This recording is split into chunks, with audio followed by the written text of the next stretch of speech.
তাই আপনাদেরকে মনে করিয়ে দিতে চাই, আমরা যদি সীমা লঙ্ঘন করি শেখ হাসিনার মতো আল্লাহ পাকও কিন্তু আমাদেরকে ছাড় দিবেন না।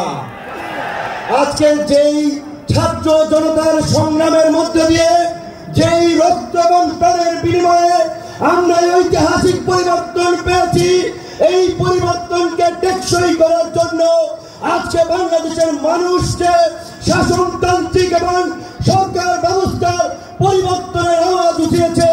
সরকারকে বলতে চাই, সেই শাসনতান্ত্রিক ব্যবস্থার মৌলিক পরিবর্তন না করে আপনারা নির্বাচনের দিকে হাঁটবেন না।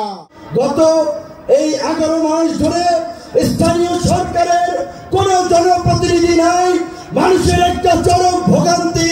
তাই অনতিবিলম্বে স্থানীয় সরকার নির্বাচনের মধ্যে দিয়ে জনগণের এই দুর্ভোগ লাঘব করেন।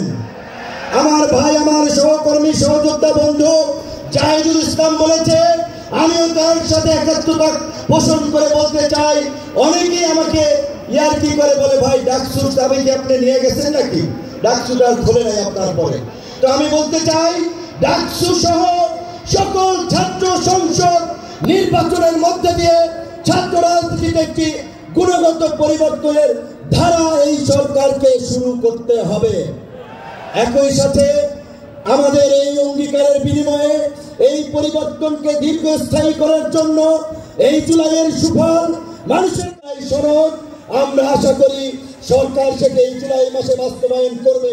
অন্যথায় জুলাইয়ের অংশীদাররা এই সৌরাত্রি উদ্যমে যেমনি কিছুদিন আগে ইসলামী আন্দোলন সমাবেশ করছে, জামাত করছে, অন্যান্য দল করছে, সরকার যদি জুলাইয়ের ঘোষণা এবং জুলাই সনদ দিতে ব্যর্থ হয়, আমরা জুলাইয়ের অংশীদাররাই ঐক্যমতের ভিত্তিতে এই সৌরাত্রি উদ্যানে আমরা ঘোষণা করব।